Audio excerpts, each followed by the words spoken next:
Hello guys, स्वागत है आप सबका हमारे इस channel V S school academy. और आज हम लोग एक नए टॉपिक की तरफ, या जो हमने पिछले कुछ चैप्टर्स मतलब वीडियोस में हमने पढ़ा भी है, लेकिन आज का जो टॉपिक है वो स्पेशली टॉपिक है और फॉर कैपेसिटर।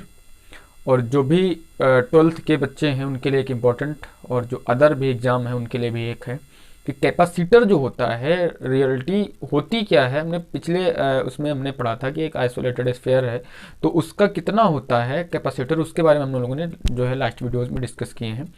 तो आज का जो वीडियो होगा, आज का जो लेक्चर होगा, सिर्फ और सिर्फ वो कैपेसिटर पे होगा। और पैरेलल कैपेसिटर की कैपेसिटेंस क्या होती है उस पे होता है। और कैपेसिटर होता क्या है एक्चुअली, कैपेसिटर के नाम को हम जानते कैसे हैं, कैपेसिटर कहाँ पे हम देखे हैं, कैपेसिटर होता क्या है, कैपेसिटर के बारे में थोड़ा सा मतलब एक इंट्रोडक्शन, एक लंबा सा परिचय, और क्या है कैसे है सारी चीज़ें के बारे में देखते हैं। तो इसके लिए आपको पूरा एंड तक वीडियो हमारा देखना पड़ेगा और उसको समझना पड़ेगा। काफ़ी चीज़ें आपके पास आ जाने वाली हैं कि कैपेसिटर रियलिटी में कैपेसिटर हमने देखा होगा सब लोगों ने, लेकिन उसका नाम अभी एग्जैक्टली हमको पता नहीं। फिर ये जो कैपेसिटर होता है तो इसकी हमें ज़रूरत क्यों पड़ी, क्यों कैपेसिटर हमको कुछ जो हमारे इलेक्ट्रिकल्स जो हमारे इंस्ट्रूमेंट है उसमें क्यों लगाना पड़ा, इसकी क्या है, वहाँ पे यूजेस क्या होते हैं, तो इसके सारे बारे में हम बातचीत करेंगे, सारी चीज़ें जो भी हमारी पीस। तो देखिएगा कैपेसिटर, सबसे पहले चीज जो कैपेसिटर की आपके पास डिफिनेशन लिखी हुई है, हमने लिखा है कि capacitor is a arrangement of two conductors in such a way that its capacitance can be increased without changing the shape of conductor so that more charge can be stored. हमने last video में देखा था कि जो हमारी capacitance होती है, एक आइसोलेटेड कंडक्टर जो होता है, आइसोलेटेड स्फेरिकल कंडक्टर है कोई, और वो जो है अगर देखा जाए तो वहाँ पर उसकी कैपेसिटेंस जो निकल के आई थी वो 4πε0 तो AD निकल के आई थी वहाँ पर AD। तो अब वहाँ पर एक चीज़ हमारी समझ में ये नहीं आई, 4πε0 A निकल के आई थी। देखिएगा वहाँ पे हम लोगों ने ये निकाला था 4πε0 A, और अगर कोई डायलैक्ट्रिक कोएफिशिएंट है मीडियम कोई ऐसा है तो के 4πε0 है। तो अब ये चीज़ जो आई यहाँ पर कि अब अगर देखा जाए तो हमारा ये जो 4πε0 ए निकल के आई, ए मतलब ए की जगह पे हम आर लिख देंगे क्योंकि ये रेडियस होती है, ठीक है, रेडियस। तो 4πε0 आर ये निकल के आई थी, हमने लास्ट वीडियो में इसको निकाला भी था। तो वहाँ पर देखिए ये एक था आइसोलेटेड, क्या था इसको, हमारा कंडक्टर वो भी स्पेरिकल था, वहाँ बताया गया था इसको।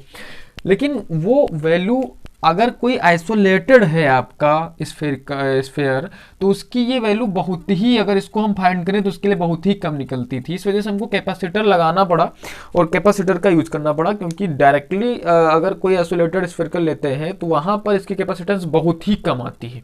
इस वजह से क्या करना पड़ा हमको, एक कैपेसिटर लाना पड़ा। कैपेसिटर होता क्या है, capacitor is a arrangement of two conductors, यानी टू कंडक्टर्स। अभी तक हमने पढ़ा था केवल एक स्फेयर है और उसकी कुछ रेडियस होगी आर, तो वहां पर हमने देखा था कि 4πε0 आर होता है, अगर डायलेक्ट्रिक कांस्टेंट है तो के होता साथ में। तो लेकिन कहना कि कैपेसिटर अगर वहां पर रख देते हैं तो कैपेसिटर एक ऐसा सिस्टम है कि जहां पर अरेंजमेंट कर दिया गया और कह रहे हैं कि चार्ज की जो कैपेसिटी है उसको बढ़ा सकते हो, काफी मात्रा कर सकते हो, यानी चार्ज बढ़ाने पे उस पर कोई इफेक्ट नहीं पड़ेगा और उसका जो पोटेंशियल है वो इंक्रीज होता जाएगा, बस खाली ये बताया गया। तो कहना है कि capacitor is a arrangement of two conductors, यानी टू कंडक्टर से ये अरेंजमेंट है, दो आपके पास कंडक्टर होंगे और ये उनका अरेंजमेंट है in such a way that its capacitance can be increased, यानी जिसकी कैपेसिटेंस बढ़ाई जा सकती है, कैपेसिटेंस को बढ़ाया जा सकता है increase without changing the shape of conductor so that more charge can be stored, यानी उस पे जो है जो हमारा शेप है उस पर कोई चेंज ना करे तो उसकी कैपेसिटेंस, यानी ये कह सकते हो Q/V की वैल्यू को बढ़ाया जा सकता है। Q/V जो है तो इसकी वैल्यू आप बढ़ा सकते हो विदाउट चेंजिंग, या जो भी हमारा चेंजिंग है वो ना हो, तो इस वजह से इसको हम बढ़ा सकते हैं। तो ठीक है, तो ये कैपेसिटर आप समझ जाओ कि कैपेसिटर क्या है। तो capacitor is arrangement of to plates. अब यहाँ पे दो प्लेट्स हो सकती हैं। अब जैसे हम एक बात करें कि नॉर्मल की हमारे पास अगर कोई प्लेट है ऐसे, ठीक है, ये सपोज हमारे पास प्लेट है एक और दूसरी प्लेट हमने यहाँ पे रख दी और इनको सपोज हमने बैटरी से ऐड कर दिया। तो बैटरी से ऐड करने पे क्या होता है, ये पॉजिटिव ये नेगेटिव, तो अब यहाँ पे ये पॉजिटिव की वजह से इस पे पॉजिटिव पूरी तरीके से आ जाएगा पॉजिटिव, अब इसके इंटरनल पार्ट पे पॉजिटिव, अब इस पॉजिटिव की वजह से इस पे निगेटिव, क्योंकि बाय इंडक्शन यहाँ पे जो है क्या होगा निगेटिव इधर की तरफ, तो इधर क्या हो जाएगा पॉजिटिव। अब ये पॉजिटिव तो तब रहता जब ये पॉजिटिव होता, लेकिन इसको हमने निगेटिव से यानी जोड़ रखा है अर्थ बाई अर्थ से, तो यहाँ पर ये सारा जो है इसमें जाता रहेगा। अब देखो इसके बीच एक इलेक्ट्रिक फील्ड क्रिएट हो जाएगी, अब यहाँ पे एक इलेक्ट्रिक फील्ड हो जाएगी पॉजिटिव टू निगेटिव। तो अब ऐसा कैपेसिटर में होता है कि कैपेसिटर जो होता है ना उसमें दो प्लेट्स होंगी और उन प्लेट्स के बीच में एक इलेक्ट्रिक फील्ड क्रिएट हो जाता है। तो इसके अंदर क्या होता है कि इसकी जो भी वैल्यू है उसको हम इंक्रीज कर सकते हैं, इसकी वैल्यू को इंक्रीज कर देंगे और ये इसका यूज कर सकते हैं, क्योंकि इसकी वैल्यू जितनी भी बढ़ाते जाओगे यहाँ पे चार्ज बढ़ता जाएगा, चार्ज की वैल्यू बढ़ने पे ये पॉजिटिव ये निगेटिव, तो इसके बीच का जो पोटेंशियल डिफरेंस है वो बढ़ता जाएगा। तो पोटेंशियल डिफरेंस बढ़ता जाएगा तो एक समय हम बहुत हैवी या हाई पोटेंशियल डिफरेंस इंक्रीज कर सकते हैं, और जिसकी वजह से यहाँ पे काफ़ी सारी मात्रा में एनर्जी स्टोर हो सकती है, और जब एनर्जी स्टोर हो सकती है तो उसका कहीं ना कहीं यूज कर सकते हैं। जैसे हम लोगों ने जो अपना फैन देखा होगा, पंखा देखा होगा, पंखा क्या होता है, पंखे में कैपेसिटर लगे होते हैं, कैपेसिटर आपने देखा होगा, कैपेसिटर कुछ ऐसे कैपेसिटर हमारे पास होते हैं कि पंखे में ऐसे लगे होते हैं, ठीक है। अब पंखे में ऐसे कैपेसिटर लगे हैं आपके पास, तो ये कैपेसिटर क्या है, ये कंडेंसर होते हैं, इनको हम कंडेंसर बोलते हैं वैसे तो अपनी लैंग्वेज में या घर की लैंग्वेज में इनको कंडेंसर बोल दिया जाता है। अब ये कंडेंसर का काम क्या होता है, इनका काम है कि जो है जो स्टार्टिंग चाहिए, मतलब उस फैन को लगातार कंटिन्यू चलाने के लिए हमको एनर्जी इतनी नहीं चाहिए जितनी उसको स्टार्टिंग में देना होता है ना। स्टार्टिंग में एनर्जी देने के लिए हमको क्या करना पड़ेगा, उसको कहीं भारी यानी बहुत अधिक मात्रा में एनर्जी देनी पड़ेगी, और ये एनर्जी हम कहाँ से ला सकते हैं, ये एनर्जी जो है इस कैपेसिटर से ला सकते हैं। कैपेसिटर का काम क्या है भाई, बहुत सारे चार्ज आ रहे हैं, अब क्या हो रहा है कि इधर से भी आ रहे हैं, इधर से भी आ रहे हैं, उधर से भी आ रहे हैं, कई सारे चार्ज चले आ रहे हैं, वो चार्ज को स्टोर कर लेता है अपने अंदर कैपेसिटर। अब ये प्लेट दो है, अब इनके जो है चार्ज को बढ़ाते हैं, जो पोटेंशियल बढ़ता जाएगा, चार्ज बढ़ाओ पोटेंशियल बढ़ता जाएगा। अब ये जो है इनकी जो एक अंदर की कैपेसिटी है वो बढ़ती जा रही बढ़ती जा रही, अब चार्ज इनके अंदर बढ़ता जा रहा बढ़ता जा रहा बढ़ता जा रहा, तो अब चार्ज बढ़ता जा रहा है, कैपेसिटी इनकी बढ़ती जा रही है, तो वो एनर्जी स्टोर हो रही है जिसको इलेक्ट्रिक एनर्जी बोल रहे हैं। तो हम बोल सकते हैं कि कैपेसिटर इज ए एनर्जी, एक ऐसा सिस्टम है कि capacitor is a system that stored energy, जो एनर्जी को स्टोर करता है, ऐसा कुछ सिस्टम है जो इलेक्ट्रिक एनर्जी को स्टोर कर लेता है अपने अंदर, ठीक। अब एनर्जी को स्टोर करने के बाद चार्ज आता जा रहा है, एनर्जी स्टोर होती जा रही, अब इस एनर्जी को ये एक बार में ही क्या करेगा, रिलीज करेगा एट वन टाइम, खाली ऐसे लेकर के आएगा और इसको अचानक से छोड़ देगा। अब अचानक से छोड़ने का मतलब है कि कोई भी चीज़ है, कोई भी उपकरण हमारा है वो अचानक से चलने लगा, अब चलने लगा तो क्या हो रहा है, फिर वो घूम रहा है। जैसे फैन की बात करें तो फैन क्या हो रहा होगा, घूमने लगा भाई, पहले स्टार्टिंग में उसको एनर्जी चाहिए, तो स्टार्टिंग में जो एनर्जी देनी चाहिए थी वो हमको कैपेसिटर दे देता है, वही कंडेंसर दे देता है। कंडेंसर के अंदर आप एनर्जी को पहले स्टोर करते हो, अब एनर्जी आ रही उसके बाद हमने कहीं एक्सटर्नल उसको सर्किट से जोड़ दिया, जैसे एक्सटर्नल सर्किट से जोड़ दिया वैसे क्या होता है, उस सारी की सारी एनर्जी उसको वन टाइम फेंक देता है, ठीक है। वैसे समझ सकते हो कि जैसे हमने कोई बॉकेट ले ली, बॉकेट को हमने क्या किया, पहले धीरे धीरे भरा, अब बूंद बूंद से उसको भरते गए वो यहाँ तक फुल हो गए, बाद में अचानक से उसको फेंक दिया, अचानक से फेंक दिया तो बहुत सारा पानी हो गया कि नहीं। वैसे जस्ट सेम यहाँ पर क्या हो रहा था कि चार्ज को पहले स्टोर कर दिया, उसके बाद अचानक से उसको फेंक दिया। तो ये कैपेसिटर यही काम करता है, ठीक है। तो इसमें क्या होता है कि दो कंडक्टर्स होंगे, अब दो कंडक्टर्स हो सकते हैं, वो एक सिलेंड्रिकल में भी हो सकते हैं, मतलब एक जो है एक सिलेंड्रिकल में भी हो सकते हैं, हो सकता ऐसे हो कि एक बाहर लगा हुआ, जैसा कि हमारे जो है उसमें होते हैं फैन में, वो ऐसे सिलेंड्रिकल वाले होते हैं। हो सकता है वो एक होलो स्फेरिकल के रूप में हो, मतलब ऐसे हो सकता है कि एक अंदर स्फेयर, उसके ऊपर एक और स्फेयर, फिलहाल दो प्लेट्स होनी चाहिए, यानी दो कंडक्टर होने चाहिए। हो सकता है वो पैरेलल प्लेट के रूप में हो, ऐसे कुछ, यानी एक प्लेट पहले और उसके जस्ट बगल में एक और प्लेट, एक ऐसे भी हो सकता है, कई रूप हो सकते हैं कंडक्टर के, ठीक है। तो अब वो उसके कैपेसिटर के, तो यहाँ पे हम लोग इसके और इसके बारे में चर्चा नहीं करके हमारे इसके बारे में बात करेंगे, पैरेलल वाले। इसके बारे में बात क्या करना है, देखो बात जो भी इस फंडा यहाँ पे लग रहा है फंडा, और जो वही यहाँ पे, यानी सारी की सारी चीज़ें सब में सेम होंगी। तो हम पैरेलल प्लेट कैपेसिटर के बारे में पढ़ लेते हैं, लेकिन फिलहाल कैपेसिटर को आप जानना यहाँ पे ये जरूरी होगा कि कैपेसिटर हो क्या रहा भाई, कैपेसिटर है क्या। तो कैपेसिटर एक जो है अरेंजमेंट है, किसका अरेंजमेंट है कि एक दो कंडक्टर होंगे, उनका अरेंजमेंट है। और इस अरेंजमेंट से होता क्या है, इस अरेंजमेंट से एक इलेक्ट्रिक एनर्जी स्टोर होती है इनके अंदर, और उसके बाद ये उसको रिलीज कर देते हैं तुरंत, यानी वन टाइम में रिलीज करेंगे। थोड़ी थोड़ी चीज को भरते रहेंगे, फिर अचानक से रिलीज है। पंखा चल रहा है आपके घर में, पंखे को हमने बताया चलाने के लिए एनर्जी बहुत चाहिए, इस वजह से इसका वहां पे यूज होता है। ठीक है, ये हमने कैपेसिटर के बारे में सारी बातें जान ली है। अब कैपेसिटर, पैरेलल प्लेट कैपेसिटर क्या होता है वो देखना है। तो आते हैं पैरेलल प्लेट कैपेसिटर पर। पैरेलल प्लेट कैपेसिटर की बात करें तो कहते हैं कि पैरेलल प्लेट कैपेसिटर भी हमने बताया था कि देखो, कैपेसिटर अगर सिलेंड्रिकल होगी तो वहां पे दो सिलेंडर होंगे, एक बीच में एक बाहर। अगर वो बात स्फेरिकल की होगी तो एक अंदर स्फेयर एक बाहर, यानी दो कंडक्टर होने चाहिए। तो ऐसे जब ऐसा सिस्टम या ऐसा कोई शेप बनेगा तो वहां पे हम एक को देते हैं चार्ज और एक को चार्ज देंगे तो दूसरे पे अपने आप निगेटिव क्रिएट हो जाता है बाय इंडक्शन। ठीक है, तो अब यहाँ पर क्या हो रहा है कि अगर दो हैं प्लेटें, तो दो प्लेट में एक को आपने चार्ज दिया, दूसरी पे निगेटिव चार्ज अपने आप आ जाता है। तो ऐसे केस में क्या हो रहा है, उसके अंदर एक इलेक्ट्रिक फील्ड इंक्रीज हो जाती है। अब जब आप चार्ज की जो है मात्रा बढ़ाते जा रहे हैं, चार्ज की मात्रा बढ़ाते जा रहे हैं, तो पोटेंशियल उसका क्या होता है, बढ़ता जाता है। अब जब पोटेंशियल उसका बढ़ता जा रहा है तो पोटेंशियल बढ़ने का मतलब है कि उसके अंदर की कैपेसिटी बढ़ती जा रही है, कि एनर्जी जो है वो स्टोर वाली वो बढ़ती जाती है। ठीक है, तो वैसा कुछ उन्होंने कहा है पैरेलल प्लेट कैपेसिटर में। तो कह रहे हैं पैरेलल प्लेट जो कैपेसिटर है उसमें पैरेलल प्लेटें होती है। इन्हें parallel plate capacitor two identical metallic plates are placed parallel and at very small distance each other, यानी जो है ईच अदर, एक दूसरे से कुछ दूरी पर जो होते हैं ये रखे होते हैं। मान लो एक प्लेट हमारी ये हो गई, ठीक, एक प्लेट ये हो गई और दूसरी प्लेट हमारे पास ये हो गई, ये दो कुछ होती हैं। अब इस पे हमने क्या किया, पॉजिटिव चार्ज दिया, पॉजिटिव चार्ज दिया।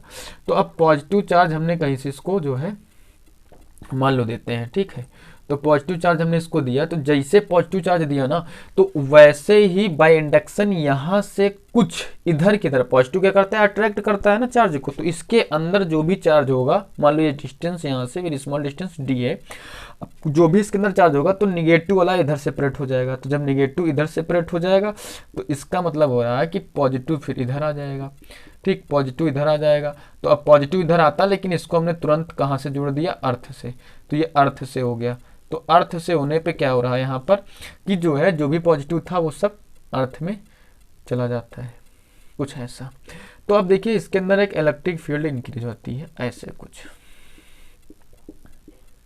एक इलेक्ट्रिक फील्ड जो है इधर से उधर, ये हमारे इसमें जो है क्या होती है, इंक्रीज हो जाती है। और यहाँ पे जो भी इसका एरिया है वो मान लेते हैं, इस प्लेट का भी है, इस प्लेट का भी है, ये एरिया हमने मान लिया। ठीक, अब यहाँ पे ऐसा कुछ बताया जा रहा है। देखो, अगर हम इस पैरेलल प्लेट कैपेसिटर की बात करें तो पैरेलल प्लेट कैपेसिटर हमारा हो चुका है, ये पैरेलल प्लेट कैपेसिटर। लेकिन इस कैपेसिटर की कैपेसिटेंस कैसे फाइंड करेंगे, वो कैसे पता करें, तो उसके लिए हम फाइंड कर लेते हैं कि capacitance of parallel plate capacitor. ठीक है, अगर हम उसकी बात करें तो उसके लिए हमने मान लिया कि let A and B, let two plates 1 and 2, दो प्लेट्स हैं, एक 1 है एक 2 है। और व्हेन द गिवन, जब जैसे हम इसको देते हैं, कौन सा चार्ज दे रहे हैं, पॉजिटिव चार्ज। तो जैसे हमने इसको पॉजिटिव चार्ज दिया गया तो वैसे क्या हो रहा है कि जो भी हमारी सेकंड प्लेट्स थी, सेकंड प्लेट्स पे कौन सा चार्ज आ जाता है, निगेटिव। ठीक है, पहली प्लेट को जब भी हमने पॉजिटिव चार्ज दिया तो सेकंड वाली पे क्या आ जाता है, निगेटिव चार्ज।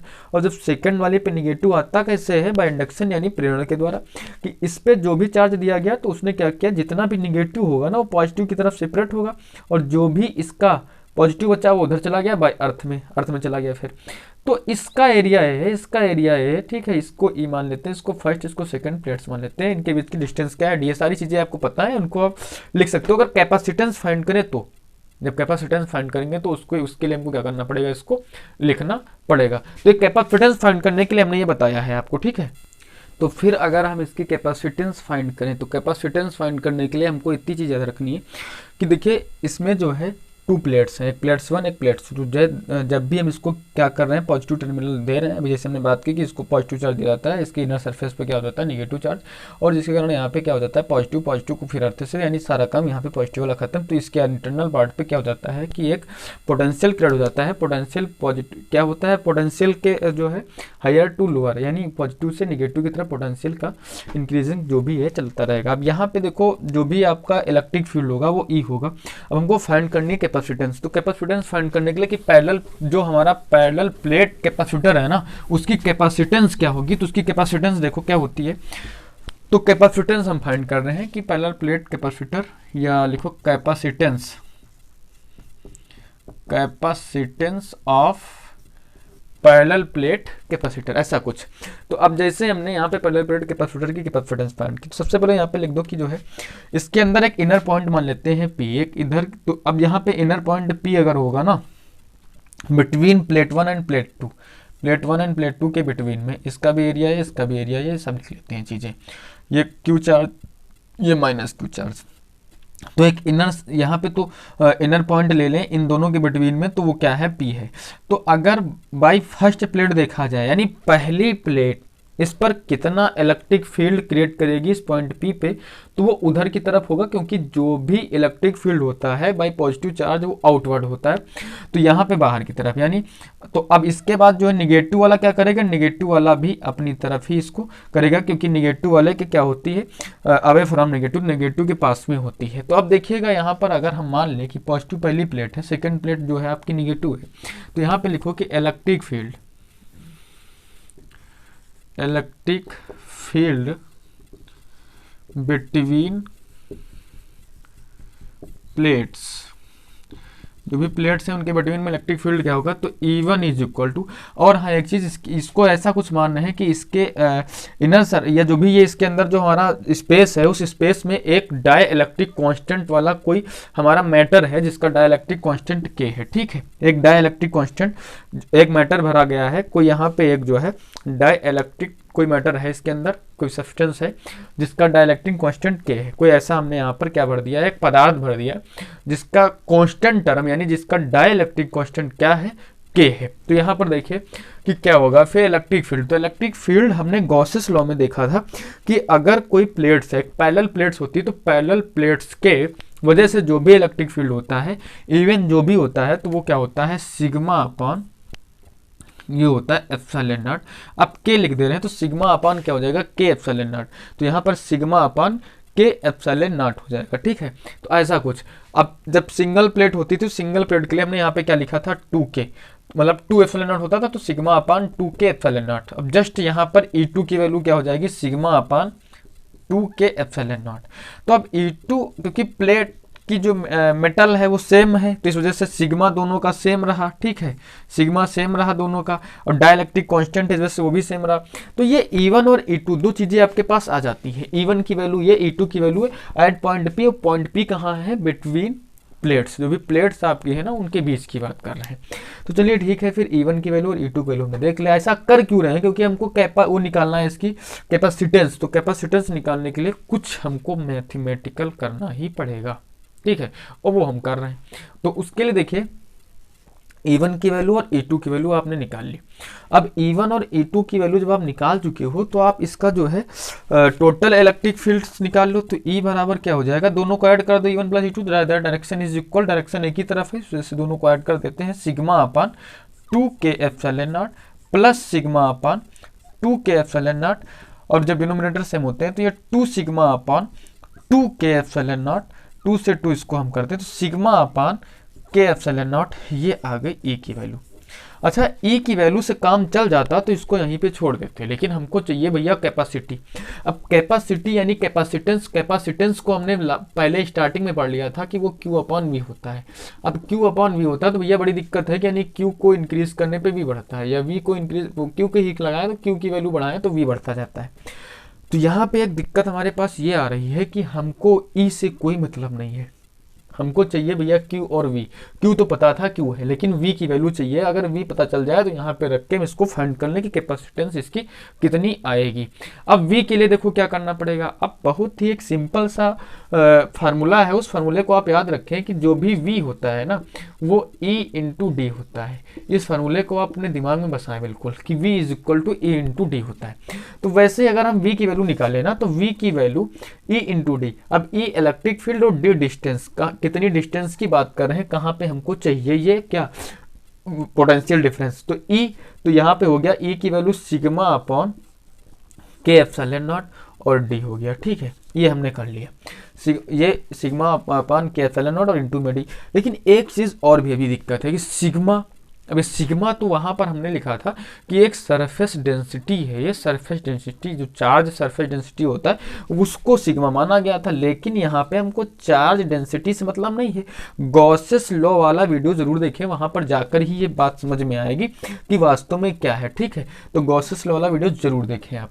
तो देखिए यहाँ पर हम क्या करें, हमने कहा कि भैया हमको चाहिए क्या, हमको चाहिए यहाँ पर V की वैल्यू, और V की वैल्यू तो आ गई लेकिन सिग्मा नहीं चाहिए, क्योंकि सिग्मा हमको जरूरत ही नहीं। सिग्मा हम क्यों करें, हम तो यहाँ पे चार्ज दे रहे हैं और चार्ज हमको पता था कितना दे रहे हैं, तो सिग्मा को हटाना पड़ेगा। और सिग्मा वहाँ पे हमने पढ़ा था कि सिग्मा बराबर होता था, क्या था, सिग्मा बराबर Q अपॉन ए होता था। सिग्मा बराबर Q अपॉन ए होता था। तो V की वैल्यू क्या आ जाएगी, सिग्मा की जगह पे Q अपॉन ए लिख दिया जाए तो ये हो जाएगी के एप्सिलॉन नॉट ए, और ऊपर डी था तो डी को लिख दो। तो ये V की वैल्यू आ गई भैया। अब V की वैल्यू हमको चाहिए थी, बिल्कुल चाहिए थी। अगर V की वैल्यू हमको पता चल गई तो इसका मतलब हमारा काम हो गया, क्योंकि C की वैल्यू निकालने के लिए हमको Q चाहिए और Q की चाहिए और V भी चाहिए। तो क्या करें, C की वैल्यू निकालने के लिए, C की वैल्यू निकालने के लिए क्या करें, Q का मान रख दें। Q कितना है हमारे पास, Q हमारे पास वही Q है, और क्या है, V की वैल्यू क्या है, Q D अपॉन में के एप्सिलॉन नॉट ए। ठीक है, इस Q से इस Q का काम खत्म।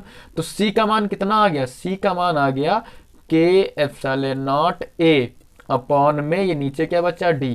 ये आ गया पैरेलल प्लेट का कैपेसिटेंस। पैरेलल प्लेट का जो कैपेसिटेंस आया वो कितना आया, के epsilon naught A upon D.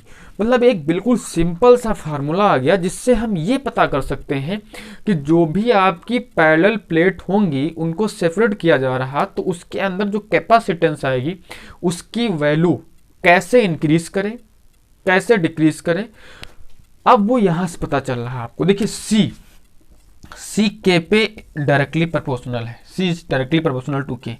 अगर कोई डाई इलेक्ट्रिक, जो हम यहाँ पे मैटर भरे एक रखा हुआ है, भर दिया इसके अंदर, तो डाई इलेक्ट्रिक मैटर का जो भी डाई इलेक्ट्रिक कांस्टेंट है अगर उसकी वैल्यू ज़्यादा है तो कैपेसिटेंस का मान ज़्यादा होगा। पहली चीज़, एक चीज़ हमको ये पता चली। दूसरी चीज़ क्या पता चला कि सी इज डायरेक्टली प्रोपोर्शनल टू, देखो एप्सिलॉन नॉट तो कांस्टेंट था, एरिया, अगर प्लेट्स का एरिया ज़्यादा होता है तो भी हमारा जो कैपेसिटर की वैल्यू थी वो क्या हो रही थी, वो बढ़ रही थी। यानी प्लेट के एरिया पे ही डायरेक्टली जो है डायरेक्टली प्रोपोर्शनल था। उसके बाद एक चीज़ देखो यहाँ पे डी, तो डी के इन्वर्सली प्रोपोर्शनल था। कह रहे अगर डी को बढ़ाओगे भैया तो कैपेसिटेंस का मान कम हो जाएगा। जो भी पैरेलल प्लेट का कैपेसिटेंस है वो कम होगा। वह क्योंकि आप डिस्टेंस को इंक्रीज कर रहे हो, डिस्टेंस के इंक्रीज होने पे ये घटेगा, लेकिन डाई इलेक्ट्रिक मैटर की वैल्यू बढ़ाने पर ये जो है क्या होगा, बढ़ेगा। यानी ये सीधा सा पता चल गया था कि अगर हमको कैपेसिटर की कैपेसिटेंस बढ़ानी है तो उसके अंदर यानी उसके चारों तरफ एक डाई इलेक्ट्रिक कांस्टेंट रख दो, भर दो, तो उसकी वैल्यू बढ़ जाएगी। तो इसका बहुत बड़ा फायदा हमारे लिए हो गया। तो सी इज डायरेक्टली प्रोपोर्शनल टू ए, और एरिया बढ़ाने पे इसकी वैल्यू बढ़ रही थी। तो ये क्या थी, पैरेलल प्लेट कैपेसिटर। लेकिन एक सबसे बड़ी चीज, ये तो हमने निकाला था कहाँ का, ये हमने निकाला था जब उसके अंदर डाई इलेक्ट्रिक कांस्टेंट का कोई मैटर रखा हुआ था। लेकिन अगर मैटर ना होता तो अगर ये एयर की बात करते, यानी उसके अंदर कुछ नहीं रखा गया, एयर या वैक्यूम है, तो उसके लिए के की वैल्यू 1 होती है, तो सी नॉट की वैल्यू फिर आ जाती, और सी नॉट की वैल्यू क्या आ जाती, फिर हमने इसको सी नॉट मान लिया, मान लो के इज इक्वल टू 1, तो ये epsilon naught A upon D आ जाती। ये कहाँ क्या जाती, ये सी नॉट तब आता जब यहाँ पे जो है इसको इक्वेशन फर्स्ट मान लें और इसको इक्वेशन सेकेंड। जब वो डायरेक्ट्रिक कांस्टेंट कुछ था तो उसकी वैल्यू सी की के epsilon naught A upon D I, और जब डायरेक्ट्रिक कांस्टेंट नहीं था तो सी नॉट की value epsilon naught A upon D I. अगर दोनों को डिवाइड करवा देना, उस सी नॉट अपॉन सी कर दें तो सी नॉट अपॉन सी करने पे एप्सिलॉन नॉट के epsilon naught A upon D, और नीचे कट जाएगा, क्या आएगा के। तो अगर इसको हम लिखें तो ये भी लिख सकते हैं के सी नॉट। अब देखो कितना बड़ा आपका यहाँ पे ही लग रहा है कि जो वैल्यू डाइलेक्ट्रिक कांस्टेंट रखने पे आएगी ना, जो वैल्यू सी की वो बहुत ही ज़्यादा होगी, यानी वो के टाइम्स होगी सी नॉट की। जो भी सी नॉट है ना उसका के टाइम्स होगी। अब के टाइम्स की वैल्यू जितनी हो जाए, अब के की जो भी वैल्यू होगी, के 2 है तो भी ज़्यादा, 3 है तो भी, 4 है तो मतलब जितनी वैल्यू इसकी होगी तो उसके उतने टाइम ये है जो किसकी, अगर डाइलेक्ट्रिक का कांस्टेंट टर्म कोई वहाँ पे वो मैटर भर दें उसके अंदर प्लेट्स के बीच में, तो ये आपका मान बढ़ जाएगा। तो इसका मतलब ये था कि भैया अगर डाई इलेक्ट्रिक कांस्टेंट वाला कोई भी मैटर वहाँ पे रखते हो या डाई इलेक्ट्रिक मैटर कोई रखते हैं तो उसकी वैल्यू किसकी, कैपेसिटेंस की बढ़ जाती है। ठीक है, ये यहाँ से आपका जो है क्या आता है, सीधा सा के की वैल्यू निकल के आ जाती है, के ये होता है, या कह सकते हो कि सी नॉट की वैल्यू ये आ जाती है। तो ये है आपका पैरेलल प्लेट कैपेसिटर। तो पैरेलल प्लेट कैपेसिटर में आई होप अच्छा लगा होगा वीडियो, और कोशिश करेंगे और बेहतर बनाने के लिए। उसके लिए आप सब लोग क्या करें, इस चैनल को ज़्यादा से ज़्यादा शेयर और सब्सक्राइब करें, ताकि जो है इस चैनल में और आगे तक ले जाना है और आगे तक जाए, और आप लोगों का जो सहयोग है बहुत ज़रूरी है।